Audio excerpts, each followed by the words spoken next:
हम चापसा मशीन कैसे चलाते हैं, ये हमारा चापसा मशीन वाला ऑपरेटर है और ये प्लस चेक कर रहा है काट के, अभी चलाएगा मार्किंग करके।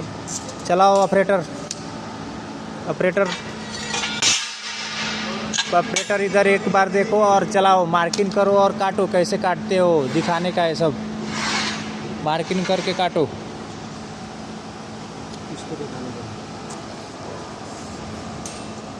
ये हमारा मेजरमेंट हो रहा है, मेजरमेंट करने के बाद साइज में काट करेगा।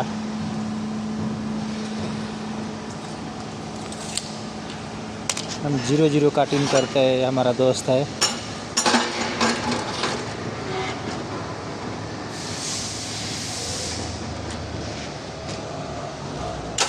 वीडियो बना दो।